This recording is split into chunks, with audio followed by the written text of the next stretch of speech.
மக்கள் அனைவருக்கும் வணக்கம். அனைத்திந்திய அண்ணா திராவிட முன்னேற்ற கழகத்தின் பொதுச் செயலாளர் ஐயா எடப்பாடி கே பழனிசாமி அவர்கள், நமது தமிழக முதலமைச்சர் ஜோசப் விஜய் அவர்கள் கரூரின் பொதுக்கூட்டத்தில் பேசிய சில நாளாந்தரமான பேச்சுக்கு பதிலளிக்கக்கூடிய விதமாக இன்று அவர் பத்திரிகையாளர் சந்திப்பில் நமது முதலமைச்சர் குறித்து தரமாக பதிலளிக்கும் விதமாக ஐயா எடப்பாடி பழனிசாமி அவர்கள் சில கருத்துக்களை முன்வைத்தார். இதற்கு நமது முதலமைச்சர் என்னதான் பதில் சொல்ல போகிறார்?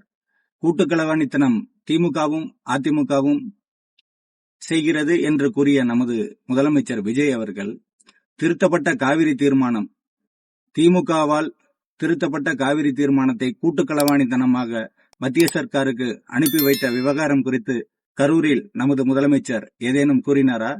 ஒரே வார்த்தையில் ஓரிரு வரிகளில் அந்த காவிரி மேகதாது பிரச்சனையை கடந்து சென்று விட்டார். மேலும்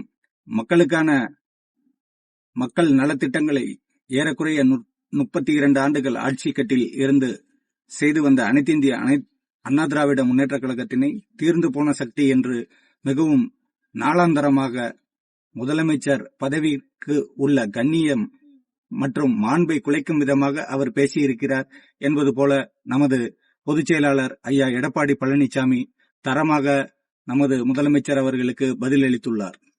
தனது பொய்க்கால் குதிரை ஆட்சி, 4 கால்களில் 2 கால்கள் இரவல் வாங்கிய கால்கள், இது போன்ற நிலையில்லாத ஒரு ஆட்சி நடத்துகின்ற தமிழக முதலமைச்சர் விஜய் அவர்கள் அறுதி பெரும்பான்மையே பெறாத நிலையில் அவர் ஆட்சி நடத்தி கொண்டிருக்கிறார். இந்த 2 மாதத்தில் மக்களுக்கு எந்த ஒரு நலத்திட்டத்தையும் அவர் எடுத்து வைக்கவில்லை. மேலும் அனைத்திந்திய அண்ணா திராவிட முன்னேற்ற கழகத்திற்கு இரட்டை இலைக்கு வாக்களித்து அதன் மூலம் வெற்றி பெற்ற சட்டமன்ற உறுப்பினர்களை குதிரை பேரம் மற்றும் ஆசை வார்த்தைகள் கூறி ஜனநாயக மாண்பிற்கு கேடு விளைவிக்கும் விதமாக அவர்களை ராஜினாமா செய்ய வைத்து தனது கட்சியில் இணைத்து ஒரு மாய பிம்பமான அரசியல் நடத்தி வருகிறார் நமது முதலமைச்சர். இவர் அனைத்து இந்திய அண்ணா திராவிட முன்னேற்ற கழகத்தை பற்றி பேசுவதற்கு எந்த அருகதையும் இல்லை என்பது போல் நமது கழக பொதுச் செயலாளர் ஐயா எடப்பாடி அவர்கள் இன்று பத்திரிகையாளர் சந்திப்பில் கூறியுள்ளார்.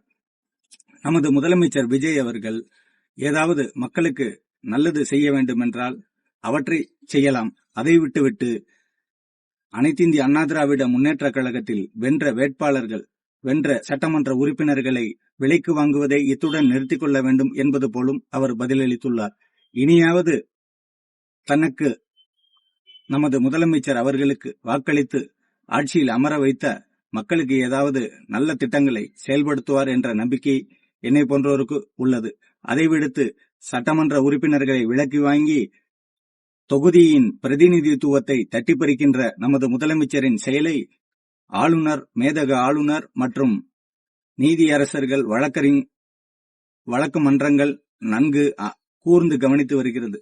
மேதக ஆளுநர் அவர்கள் உள்துறைக்கோ ஜனாதிபதி அவர்களுக்கோ பிரிவு 356 இந்திய அரசியலமைப்பு சட்டம் பிரிவு ஆர்டிகிள் 356 பரிந்துரை செய்யக்கூடிய காலமும் வரப்போகிறது.